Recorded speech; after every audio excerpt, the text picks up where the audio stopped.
inviting us to share information with you today about the meningococcal disease outbreak and then also about the Shigella outbreak, both of which are primarily affecting men who have sex with men. What I'd like to do is I'd like to talk about both of those outbreaks, and then Dr. Pratt will talk about vaccination for meningococcus, which is our major response to the outbreak. But before I start, I'd like to just say a couple things about who we are, what our program is in acute communicable disease control. This program is made up of about 70 doctors, nurses, epidemiologists, and health educators. And as the name suggests, our mandate is to do surveillance, investigation, prevention, and research on acute communicable diseases. So in addition to reportable conditions like Neisseria meningitidis, like Shigella, like other enteric infections, we're also the ones who are working on Zika, on West Nile virus. We worked on Ebola. So really, any acute infectious threat is in the remit of our program.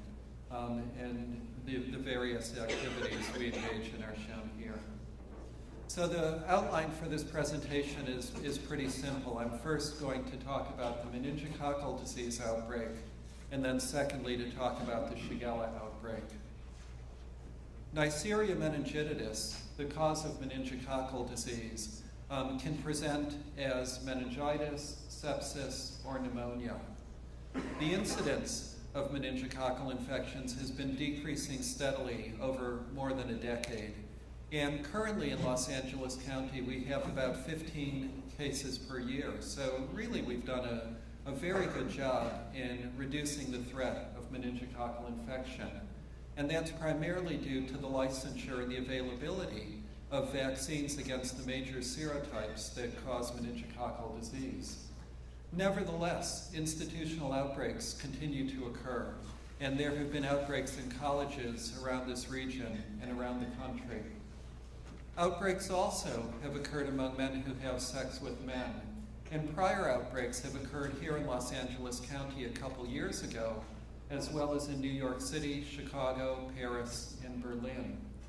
There is an increased risk of meningococcal infection among persons with HIV, and because of that increased risk, last year the Advisory Committee on Immunization Practices, the ACIP, CDC's Advisory Committee, recommended that all persons with HIV be vaccinated with the conjugate meningococcal vaccine. So I hope all of you are vaccinating your patients and your clients.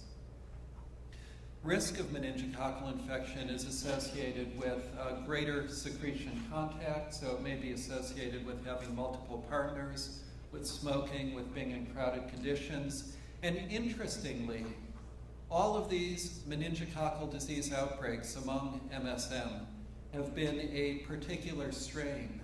They've been serogroup C clonal complex, or ST sequence type 11. And I'll get back to that in a little bit. So here you can see the declining incidence of disease, both in the US overall as well as in Los Angeles County. So very few cases are routinely reported. Now, let me give you a little bit of the background of the outbreak that we had in Los Angeles County in 2012 through 2014. There had been a prior outbreak in New York City where they had a number of cases among MSM. And there were a couple cases among MSM here, and with the outbreak going on in New York City, the couple cases that we had identified, we then added questions to our questionnaire for those who had meningococcal disease to identify whether they were MSM. And so from October 2012, for the subsequent 2 years through September 2014, there were a total of 34 cases among residents of Los Angeles County, and 13 of them, or 38%, occurred among MSM, 5 of whom died. 77%, 10 of those cases were serogroup C, and 4 of the patients had HIV infection. And on the basis of this outbreak, we recommended that vaccination occur for all persons who have HIV infection and all MSM with multiple partners, and those who identify partners using apps, and particularly those who smoke or use drugs. The reason for those criteria, rather than recommending it for all MSM, narrowing it down to this particular group is shown here. And we saw that a substantial proportion of the MSM with meningococcal infection used drugs. They smoked cigarettes, attended large social gatherings, and met partners online at bars or in the streets. And so for that basis, we targeted our vaccination recommendation to that particular group. And indeed, the recommendation continued in force from 2014 when it was made until this current outbreak. Well, there were no cases among MSM in 2015, and we thought that we were out of the woods. We thought that the outbreak had ended. There had been some vaccination, and the cases that we saw in 2015 were not among MSM. But then in early 2016, an outbreak then was recognized actually in mid to late May after several cases in Los Angeles County and Long Beach. So we began an investigation collaboratively with the health departments in Long Beach, Orange County, as well as with our colleagues at the California Department of Public Health. And in July, we invited the Centers for Disease Control and Prevention to participate in that investigation. The case definition for an outbreak-associated case of meningococcal disease is shown here.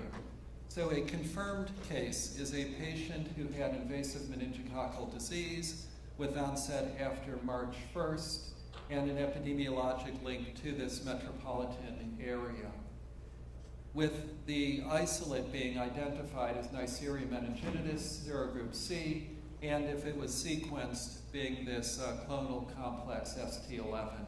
And a possible case is one that is similar but with pending or unknown serogroup. This slide shows the course of the outbreak. And if you just look at those first 4 cases occurring in March and April, you can see why at that point in time we did not identify an outbreak, because one of the cases was here in Los Angeles County, one was in Orange County, one in Long Beach, and then one was a traveler from Minnesota who came to Los Angeles, and then when he went back to Minnesota became ill. So different jurisdictions. So it's hard to put it together at that time and connect the dots to identify an outbreak. But once these additional cases began to occur in May and then subsequently, the outbreak was identified and the investigation was begun. Now, there were several events that occurred that could have amplified the spread of Neisseria meningitidis, which is carried asymptomatically in the pharynx of perhaps up to 10% or perhaps more. So the Palm Springs White Party occurred in April. You can see after that there were no cases, so that was unlikely to be an event associated with an increase in transmission. But then after the Long Beach Pride, you can see that there were several cases that occurred in Long Beach, and then after LA Pride, there were several cases that occurred here. Now, none of our cases, when we interviewed them, said that they had attended these events. But it's possible that those events amplified the carriage of the organism through the community, and then that led to increased cases subsequently. The characteristics of the patients with meningococcal disease are shown here. So all of them were hospitalized, 93% were males, and of those males, 84%, the large majority, identified as men who had sex with men. Only 3 were HIV infected, and this surprised us because in the previous outbreak we had here and in the other outbreaks, HIV-infected persons made up a larger proportion of the patient population. The median age was 32, and 2 patients died. The race and ethnicity is very similar to the race and ethnicity of the population here in the metropolitan area. So really nothing stood out. It's interesting, in Chicago, the cases were among MSM of color who lived on the southwest side of the city, In New York, they were primarily a population in Brooklyn, but here, if you look at the racial and ethnic distribution, there's really nothing that stands out as identifying a particular segment of the community that would be more likely to be infected. The cases, as you can see, occurred in a number of different jurisdictions. The number of cases is shown on this slide, but obviously because the population of LA County is much higher than the population of the other areas, the incidence actually is highest in Long Beach. It's more than 10 times the incidence or the attack rate of Los Angeles County. In Orange County, the risk is about twice as high as in Los Angeles County. The findings from the investigation of these cases were pretty much negative in terms of no common geographic location. The patients didn't attend any common venues. There were no specific exposures that were common among cases, and also no risk factors. And let me show you a little bit of the data. So it's a little bit hard to see, but in the various dots you can see on the map, these are the locations of both the residences of cases and also where they went out, where they spent their time socially. And so you can see that there perhaps is some loose clustering around the Hollywood area and certainly around downtown Long Beach. But also the cases are pretty much spread out throughout the metropolitan area. In terms of social behaviors, again, nothing stood out in particular. So when we looked at the number of times the cases visited bars, nightclubs, or attended parties, the majority of them said that they really didn't go out to those venues.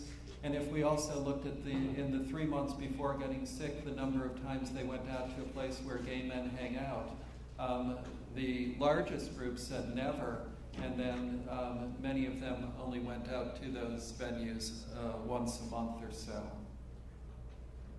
And the sexual behaviors also did not particularly stand out. There was no particularly high-risk sexual behavior that we were able to identify during these interviews. So in terms of prevention, recommendations were made for vaccination, and there is a highly effective vaccine for serogroup C Neisseria meningitidis. So vaccination in this case was recommended for all men who have sex with men in the affected jurisdictions, and actually San Diego County also adopted the same vaccination recommendation. And then, as I said before, all persons with HIV already had been recommended nationally to receive vaccination. And Frank will talk in a little bit more about the vaccination outreach campaign. So free vaccine is available from public health regardless of a person's health insurance status. And then we've done a number of outreach activities providing information and education via the media and several organizations, and then vaccination also at multiple different venues. There are a number of investigations that are ongoing, and as you may recall from the epidemic curve, while cases have decreased since the peaks that we saw in June and July, cases are still continuing to occur. And in New York City and Chicago, their experience with the outbreak was that cases continued to occur for about a year. And our previous outbreak, again, was 2012 through 2014. So this is a problem that is likely to be with us for some time. So we are doing surveillance and investigation of new cases, laboratory testing at the state and at CDC to identify this particular type. And something that to me is really interesting, a question that we don't know the answer to is, why does this particular strain, why does group C meningococcus, clonal complex 11, cause outbreaks among MSM? Why not other strains? And why among MSM in particular? One of the hypotheses is that this could potentially, again, let me emphasize, this is just a hypothesis. There is no proof, no documentation for this. But one of the hypotheses is, could this be sexually transmitted? And there was one study that was done in Canada at an STD clinic, which showed that a number of the men cultured at that clinic with urethral and rectal swabs had group C Neisseria meningitidis identified from those sites, from urethral and rectal cultures. And so we're going to begin a study here where we hope to enroll 500 men from a number of sites around Orange County, Long Beach, and Los Angeles. And we'll do throat swabs, urethral swabs, and rectal swabs to see if Neisseria meningitidis group C clonal complex 11 can be identified from those swabs. And that may provide us some more insight about the reason why this particular strain may be causing outbreaks among gay men in both North America as well as in Europe. So I'm going to go quickly now to the Shigella outbreak, and then at the end I would certainly welcome questions and would like to have discussion about both those outbreaks. But let me just move forward and describe this outbreak first, and then we can discuss them both together. So let me start by just sharing a little bit of information about Shigella infections, or shigellosis as it's called. Shigella causes a febrile gastrointestinal illness. It's typically characterized actually by bloody diarrhea, although not everybody who gets infection has bloody diarrhea, and I'll show you some data on that in a little bit. It's typically transmitted person to person via the fecal-oral route. So one person may initially get infected by Shigella that is in some food that they eat. But once the infection gets into the community, it's generally transmitted person to person. And the reason for that is that there is a very, very low infectious dose. As few as 10 organisms may be enough to cause infection. And contrast that with Salmonella, which is another organism that causes these enteric infections. For Salmonella, the inoculum to get infected is much, much higher. So most people who get Salmonella get it through the food they eat, where there's a lot of the bacteria. But with Shigella, it's really transmitted person to person, and that's what makes it such a threat for causing outbreaks like the one I'm going to be describing. The incubation period for infection is between 1 and 4 days, and symptoms typically start at 1 to 2 days after exposure. And our incidence is about 5 cases per 100,000 people, but this is over 500 reports per year in Los Angeles County, and so this is one of the most common organisms that we identified through our surveillance systems. Men who have sex with men are more likely to acquire Shigella than other adults. Most of the cases in our county occur among men. Whether there's an outbreak or not an outbreak that has been identified, most of the cases are male. And as you can see, there have been a number of recent outbreaks among MSM, both in the United States as well as in other countries, in Canada, in Tokyo, as well as in London. HIV-infected people are likely to have more severe, more prolonged illness. They may have the bacteria getting out of the GI tract and into the blood. And MSM outbreaks of Shigella are more often caused by strains that are resistant to commonly used antibiotics. And this was from a recent publication from the CDC, where they showed that in these outbreaks, the strains were often resistant to various drugs. The current outbreak was identified in part because it's caused by a very rare serotype of Shigella called serotype 7. And in order to identify this particular serotype, the bacterial isolate needs to be tested at the California Department of Public Health. So this is a really uncommon strain. In 2012, CDC identified only 6 cases nationwide. And before this current cluster, there had been no case of serotype 7 occurring in Los Angeles before the current cluster since 2014. And then symptoms and clinical illness of the strain are not different from those caused by other Shigella serotypes. So the outbreak is caused by Shigella flexneri serotype 7. There are currently 28 confirmed cases, 10 or so possible cases. You can see most of them are MSM, and case onsets have occurred between April and September. There are a number of jurisdictions that are affected, so really this is all across Southern California.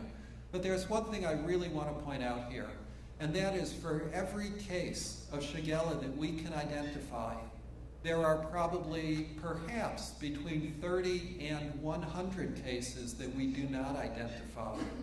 And the reason is that many people with diarrhea do not come into their doctor for health care. Many people who come into their doctor do not get a culture done. Or if they get a lab test, the lab test is a PCR test and not a culture. So those are people that we would not necessarily identify as having Shigella or as having this serotype 7 Shigella. So the outbreak is a lot bigger than what we see here. The case definition for the outbreak, a confirmed case, is a laboratory-confirmed Shigella flexneri serotype 7 with onset between those dates in Southern California, and a possible case is one that is ungroupable with the serotyping results that are pending. And here's the epidemic curve showing the different jurisdictions. Los Angeles County is shown in the blue bars, and you can see the other jurisdictions. Now, we had talked with the head of communicable disease in San Diego, and they have just recently sent to the state 10 isolates for testing, so it's likely that we're going to be seeing a lot more with that purple color indicating San Diego. And then this slide shows by HIV status, with the yellow bars being people who are HIV positive, gray unknown HIV status, and blue is HIV negative. So one thing that stands out immediately is that the majority of Shigella cases that we have identified are among people who are infected with HIV.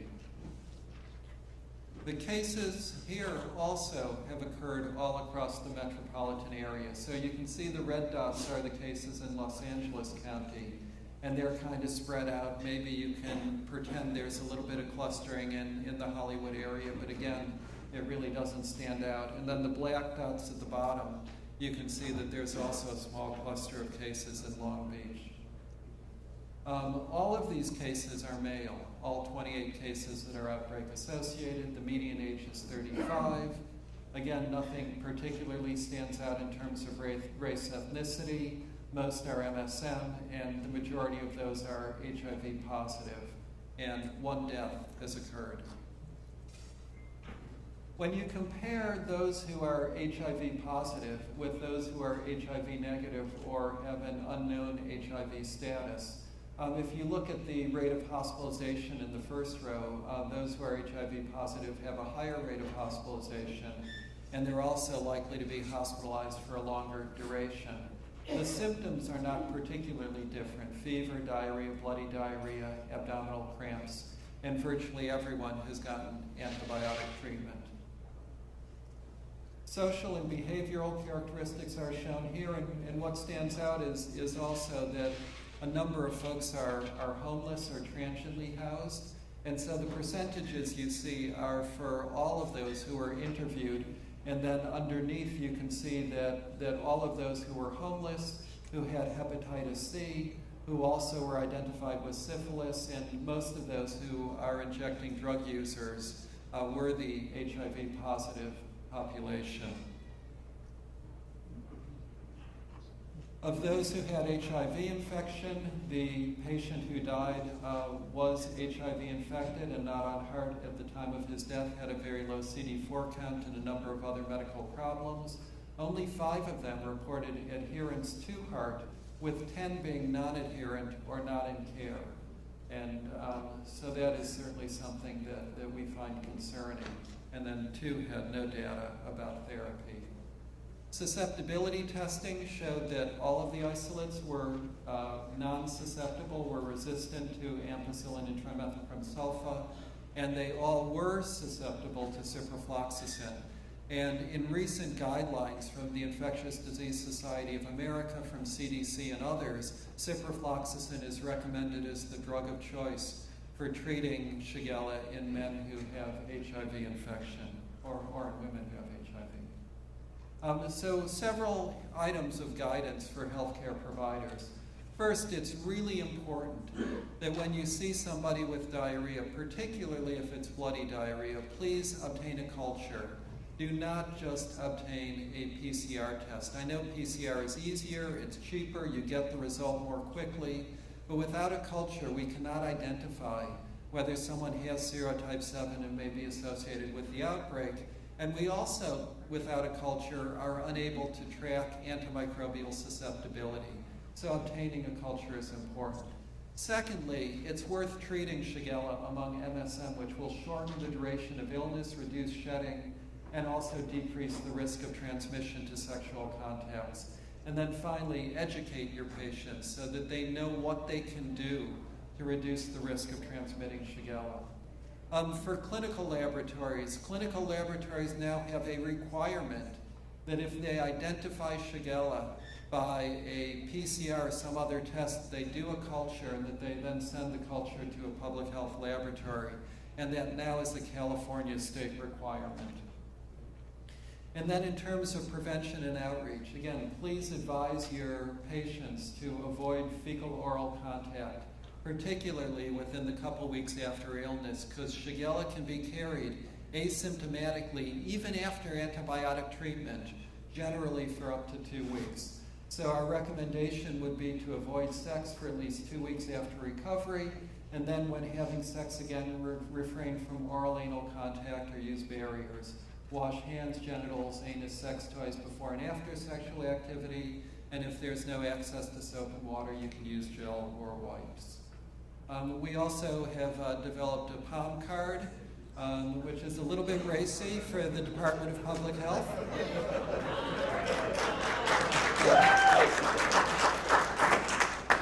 Hopefully it will be something that gets people's attention, but basically we want to warn them about the risk of Shigella. And so in conclusion, we do have an ongoing cluster, particularly among HIV positive and the homeless or transiently housed population. Many of these are HIV positive folks who are not taking their antiretrovirals, who have been lost to care. Culture, as I mentioned, is important. The bacteria is susceptible to ciprofloxacin. Prevention messaging is really important, and again, I'd emphasize the importance of doing that. And you know, if there is a silver lining for these unfortunate people who do get Shigella infection, it's that when we identify Shigella in these HIV folks who are not taking their antiretrovirals or have been lost to care, we're working with our DHSP program to try and get them back into care. So we can go out to these folks and we can try and link them up with healthcare providers so that these individuals who have developed Shigella have the opportunity to get back on treatment for their HIV infection. So that is it. And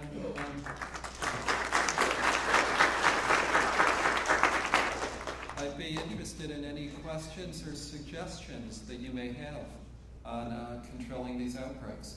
Thank you, Doctor. We do have a question, Dr. Cadden. Thank you very much. It's very informative. Just 2 quick questions. Those that were drug-resistant, quinolone sensitive, what's the susceptibility data to the 3rd and 4th generation cephalosporins? Because quinolones aren't always an option in all patients. Yeah. I don't know that offhand. I can get you that information, but my guess is that it's susceptible. Azithromycin is also often used as the alternative to the quinolones, but there was a recent report from New York that over 30% of their strains were azithromycin resistant, but here in Los Angeles, we have not seen azithromycin resistance in this outbreak, but I'm not sure about the cephalosporins. Okay, and follow-up would be, in those instances where, as an outpatient, you do get a PCR and you have it identified, what would you recommend as the duration after treatment where you might actually still be able to recover to get a culture? Or would you recommend that as an option? I would recommend that culture be obtained, and Shigella does not survive well in the refrigerator. So one of the ideas that we had talked about was when you get the PCR, you also get a specimen. You know, if you could toss it in the refrigerator, wait for the PCR result, and then send the specimen to the lab. That won't work because it doesn't survive at refrigerated temperatures. So even with treatment, one may be culture positive. I guess you would want to call someone back as quickly as possible once you started therapy, so that you could get the specimen for culture. I don't know how long it would survive if you maintained the specimen at room temperature rather than putting it in the refrigerator. I don't know if that's something you would want to do in your office. But I can also find out the answer for that from our laboratory director and get that information back to you. Okay, next on our speakers list is Commissioner Cockrell. Hi, thank you very much for giving us this detailed presentation. I'm glad the county actually started doing some targeted outreach that way because we've seen success in other ways. My first question is, where are these flyers? And is there a way that community organizations can get them? Yeah, absolutely. That's what we would like to do, is to get these out to as many community organizations as possible. What I would suggest maybe is that if you could either let me know or perhaps let Cheryl know, then we can make sure that we distribute them to your organization. But we'd like to get them out as many ways that we can. And our program, unlike Mario's program, we haven't had as much contact with the MSM and the HIV positive community, so we're still learning what are the best ways to get information out. So any suggestions you have, please share them with me, because we would find that to be very important. And my second question is, the outbreak before this had 5 deaths. Mm-hmm. This one currently has 2 deaths. Hopefully no more. But in my mind, it's almost, we need to continue the education and not stop and start again. I think we've been doing that.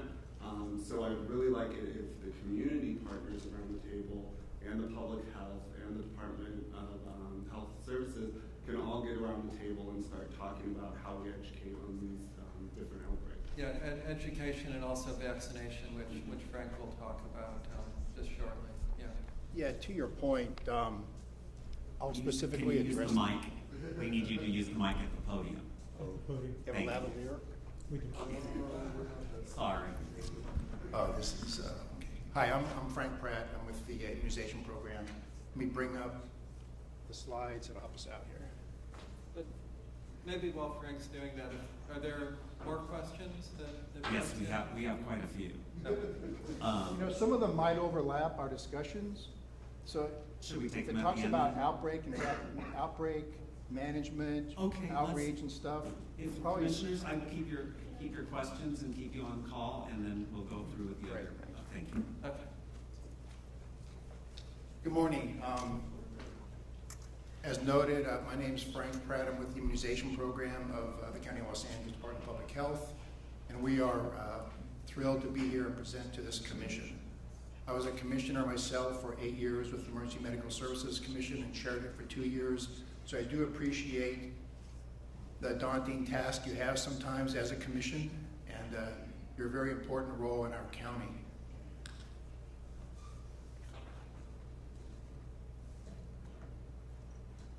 Dr. Schwartz has given you a good overview of the disease, the epidemiology, the outbreak, the characteristics of the patients. But the next big step is how do we stop it? I think that's a burning question, and that's the critical question for many of us in the room this morning. The tried and true method is vaccine and vaccination. So I want that to be our emphasis this morning and address some of the questions that have already come up and that I anticipate will come up. The close contacts of those patients will get vaccine and some antibiotics. So again, that's part of the suppression of the outbreak. The CDC recommendations and our California Department of Public Health recommendations are now that all HIV positive patients from age 2 months to the end of life receive a full dose of the vaccine, and all patients who are men who have sex with men receive the vaccine. The vaccination process is a 2-shot primary, which we hope most of our population receives when they're in their teens. The current CDC recommendation is for 1 shot, about 11 to 12 years of age, and a second vaccine, 16 to 18 years of age, when that highest peak of the disease overall impacts our population. If someone is HIV positive, the current plan is you get a primary set of vaccines, your 2 shots, and every 5 years, in perpetuity, you get a booster. The MSM recommendation is only if you haven't had one in the last 5 years to get one, and probably is under discussion for every 5 years for life also. But that's all preliminary, a little bit speculative right now. Please note the formal recommendation from the CDC has not been put into the written word yet, and we'll come back on why that might have some relevance. It's a recommendation from the advisory committee to the CDC. They have to accept it, publish it, sign off on it. That's important because some insurance companies wait until the CDC actually publishes the recommendation. Other insurance companies start handling their patients in anticipation of approval of the recommendation. This is what we're talking about. Currently, 2 products available. They're functionally equivalent. Dosing patterns are pretty much the same. The only difference is one brand requires you to mix some powder with the liquid in the second bottle, and the other brand is already pre-mixed. Here's the shot into the muscle. You have to keep them refrigerated.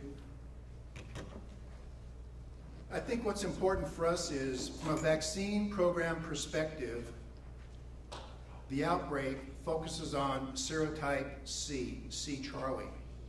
And that's just the coding of the bacterium that helps us identify it and develop a vaccine to it.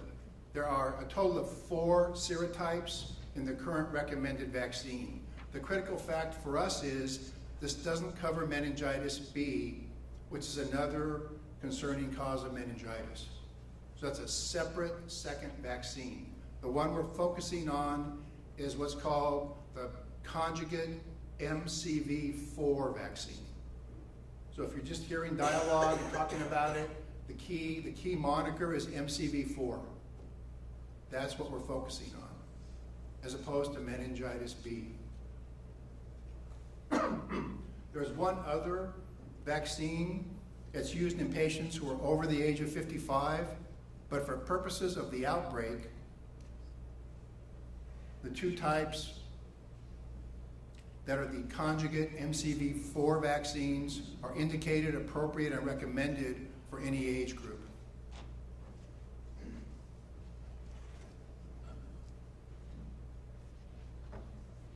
A lot of the questions that have come our way are, how are we responding to this? And we've had an excellent working relationship with Mario, the staff at DHSP.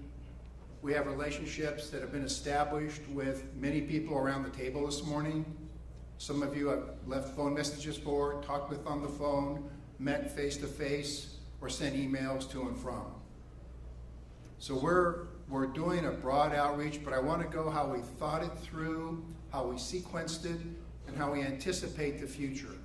I think the gentleman's comment about what happened in 2012, 13, 14 is incredibly relevant. I think reinventing the wheel every 2 to 3 years is probably not the way we want to do it. We'll talk about how we want to avoid that going forth. When this outbreak first became visible, our first steps were to reach out to existing providers in the community who provided HIV STD services who had the capacity to vaccinate. It seems like you say, Frank, what do you mean capacity to vaccinate? Everybody can vaccinate, right? I wish it was true, but you need the fundamental operational logistical things about a refrigerator, storage, people trained to give vaccine, people trained to do the record keeping, which sometimes gets a little crazy and arduous. Prior ER doc, not into bookkeeping, right? So we appreciate those limitations, but they had to be managed going forth. So we worked with many partners who are in the room today who had vaccine administration capability and pushed out doses. In a parallel path, simultaneously working with Mario and his shop, we identified those folks in the community, provide HIV STD services, who don't have vaccine capacity, but have a willingness to engage with us as we provide them with vaccination capacity. So we would buddy up with Oscar, Della O, and others, and bring our staff in to give the vaccines, and using them and their ability to get the word out to bring folks together.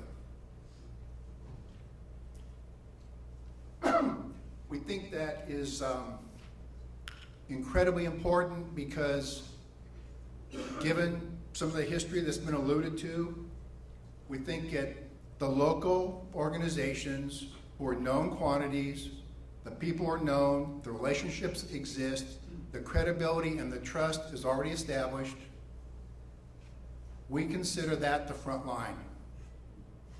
Our program is a support offstage function, we hope. And I think those of you who have asked us for vaccine and kind of that model, I'm speaking out of school, Tony, you please correct me, that's worked very effectively. And that goes to your point. Moving forward, this does need to be a community-based, community-organized, community-owned program that we think goes beyond just one vaccine and one type of medical intervention. As you saw from the data that Dr. Schwartz presented, there's nothing about this outbreak that's conventional. The distribution geographically, the people involved, a high preponderance of HIV negative patients. This isn't New York, this isn't Chicago, this is not Berlin, this is not Paris. Our county, as those of you who have lived here and grown up here, is a very diverse county in any way you can imagine. So I think our approach to managing this outbreak has to match that diversity and the many, many layers of the community we have to interface with. As one of I met with a couple bar owners downtown who are incredibly involved in what's going on, and one just looked me in the face and said, Frank, this is a multi-layered issue. It will require a multi-layered, nuanced approach. Quote, vans in front of gay bars are old news. So we took that to heart, and I think we're trying to move forward with that philosophy. So just right now, total doses administered, it's a lot. It's not enough. The big unknown for us is how many doses are being administered that we're unaware of. And that's probably the vast majority.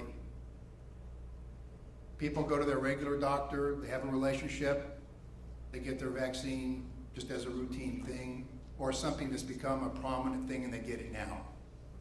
So we can't tell you how many doses have been given out in private clinics, private practices, school-based clinics, by employers.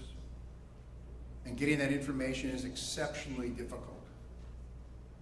What we do know is right now, for purposes of suppressing the outbreak, we have unrestricted access to 317 vaccine, which is under the Public Health Act to give that product, make that vaccine available to anybody who meets criteria, independent of financial status, payer class, anything else, to help suppress the outbreak.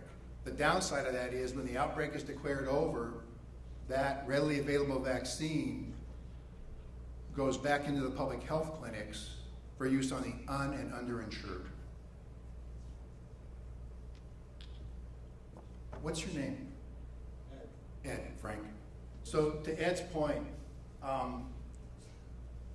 we're looking, my personal approach is this is the beginning of a long-term relationship between our organization and and the many organizations we're going to serve.